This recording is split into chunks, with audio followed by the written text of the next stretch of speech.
Health சமூக நண்பர்கள் அனைவருக்கும் கவியின் இனிய வணக்கம். எல்லாருமே ஆரோக்கியமா இருப்பீங்க நம்புறேன். நம்ம சேனல்ல தொடர்ந்து மருத்துவ குணங்கள் நிறைந்த பல பொருட்களை பத்தி பார்த்துட்டு வரோம். அந்த வகையில இப்போ அஜினோமோட்டோவை பத்தி பார்க்க போறோம். அஜினோமோட்டோன்னு சொல்லும் போதே நம்ம உணவுடைய சுவையை தான் ஞாபகப்படுத்துது. ஏன்னா நம்மளுடைய உணவுப் பொருட்களுடைய சுவையை அதிகப்படுத்த பயன்படுத்தும் பொருள் தான் அஜினோமோட்டோ.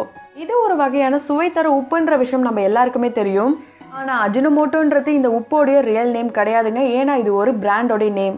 ஆமாங்க, அஜினோமோட்டோன்றது இந்த உப்பு தயாரிக்கிற ஒரு கம்பெனி நேம் தான். அது காலப்போக்கில் நம்ம எல்லாருக்குமே உப்போட நேமாக மாறிடுச்சு.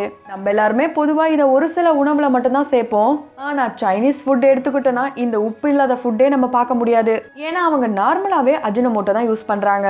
சரி, அஜினோமோட்டோன்றது ஒரு பிராண்டோட நேம்னா அப்போ இந்த உப்போடைய ரியல் நேம் என்னன்ற கேள்வி எல்லாருக்குமே வரும். மோனோசோடியம் கல்டமேட், இதை ஷார்ட்டா MSGன்னு சொல்லுவாங்க.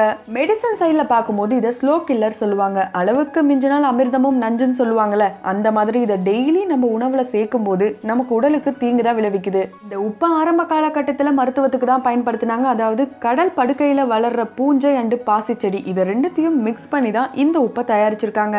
இதை மருத்துவத்துக்கு பயன்படுத்த காலப்போக்கில் உணவுப் பொருட்களையும் பயன்படுத்த ஸ்டார்ட் பண்ணிட்டாங்க. இதை வியாபார ரீதியா மாத்தின அந்த சமயத்துல இதை ஆர்டிபிஷியல் ஸ்வீட்டனரா தான் பயன்படுத்தியிருக்காங்க. ஆனா இதோடைய பின்விளைவுகள்லாம் தெரிய வந்ததுக்கு அப்புறம் அமெரிக்கா இதை அப்படியே தடை செஞ்சுட்டாங்க. இருந்தாலும் இப்போ வரைக்கும் நம்ம எல்லாருமே இங்கே அஜினோமோட்டோவா பயன்படுத்திட்டு வரோம். ஏன்னா காலங்கள் மாற மாற நம்ம எல்லாருமே ஆரோக்கியமான உணவுகளை மறந்துட்டு வரோம் தான் சொல்லலாம். இதுதான் நமக்கு ஹெல்த்தின்னு சொல்லிட்டு அம்மா ஏதாவது நமக்கு கொடுத்தா இல்லை இது டேஸ்டா இல்லை அப்படின்னு சொல்லிட்டு நம்ம எல்லாத்தையுமே ஒதுக்கிடுறோம். இப்படி ஹெல்த்தி ஃபுட்ஸ் எல்லாத்தையும் விட்டுட்டு ஜங்க் ஃபுட்ஸ் மேலே தான் நம்ம எல்லாருமே மோகத்தில் இருக்கோம். உதாரணத்துக்கு நம்மளுடைய ஸ்நாக்ஸ் ஐட்டம் எடுத்துக்கிட்டோன்னா chips, cream biscuit, noodles, instant soup இது போல் ஐட்டம்லாம் இல்லாமல் இப்போ எல்லாத்தையுமே பேக்கெட்டாகவே விற்க ஸ்டார்ட் பண்ணிட்டாங்க. நம்ம வீட்டில் சமையலில் டைம் சேவ் பண்ணுறோம்னு நினச்சி ரெடிமேட் சப்பாத்தி, பரோட்டா, சமோசா, பப்ஸ் இது போல் எல்லாத்தையுமே கடையில் டைரெக்டாக வாங்கி சமைச்சு சாப்பிட்றதுனால மட்டும்தான் நம்மளுடைய ஆயுட்காலத்தையும் மறக்கிறோம். இதெல்லாம் சாப்பிட்றதுனால என்ன பின்விளைவுகள்லாம் வரும்ன்ற கேள்வி எல்லாருக்குமே வந்திருக்கும். முடி கொட்டுதல் அப்படின்ற பிரச்சனை சின்ன குழந்தையிலிருந்து பெரியவங்க வரைக்கும் இருக்கு. என்னப்பா இப்படி முடி கொட்டுது நமக்கு அப்படிலாம் கூட நம்மளே ஃபீல் பண்ணியிருப்போம். ஐயோ இவ்வளோ முடி கொட்டுதே, நம்ம என்ன பண்ணலாம்னு நினைப்போமே தவிர இது எதனால கொட்டுதுன்ற விஷயத்தையே மறந்துடுவோம். ஆணா இருந்தாலும் சரி, பெண்ணா இருந்தாலும் சரி, இந்த முடி கொட்டுறதுக்கு முக்கிய காரணமே இந்த அஜினோமோட்டோ கலந்த உணவை நம்ம சாப்பிட்றது மட்டும்தாங்க. இந்த உப்புல இருக்க கல்டமேட்ன்ற பொருள் நம்மளுடைய ரத்தத்துல இருக்க இன்சுலினுடைய அளவை அதிகப்படுத்துது. இப்படி அதிகமாக நமக்கு பசியும் அதிகமா எடுக்க ஆரம்பிக்குது. தேவையில்லாததெல்லாம் சாப்பிட்டு தேவையில்லாத ஃபேட்ஸ் எல்லாம் வருது.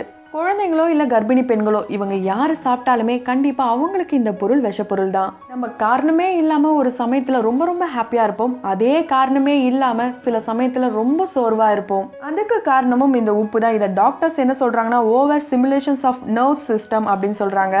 சில சமயத்துல நம்மளோட இருதயம் வலிக்கிற மாதிரி இருக்கும். சம்டைம்ஸ் ரொம்ப வேகமா துடிக்கும். அது எல்லாத்துக்கும் காரணம் இதுதான். சில சமயங்கள்ல ஹார்ட் அட்டாக் வரதுக்கான வாய்ப்புகளும் இருக்காங்க. சில பேருக்கு பார்க்கும் போது நல்லா ஃப்ரெஷ்ஷாக தான் இருப்பாங்க. சம்டைம்ஸ் அவங்கள பார்க்கும்போது என்னப்பா நீ இப்படி கருத்து போயிட்டே அப்படிலாம் கேட்டிருப்போம். அதே மாதிரி அவங்களுக்கு எரிச்சலும் ஏற்படும். அதுக்கு காரணமும் இந்த அஜினோமோட்டோ தான்.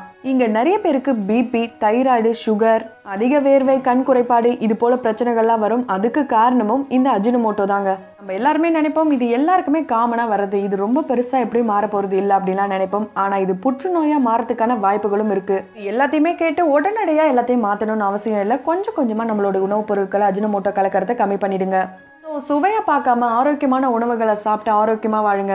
அதுக்கு முன்னாடி இந்த வீடியோ பத்தின உங்களுடைய கருத்துக்களை நம்மளுடைய கமெண்ட் பாக்ஸ்ல மறக்காம கமெண்ட் பண்ணிடுங்க. அடுத்த ஒரு வீடியோல பார்க்கலாம். யாரெல்லாம் நம்ம சேனலை சப்ஸ்கிரைப் பண்ணலையோ அவங்க எல்லாருமே சப்ஸ்கிரைப் பண்ணிட்டு உடனடியாக பக்கத்தில் இருக்க பெல் ஐக்கனை ப்ரெஸ் பண்ணிடுங்க.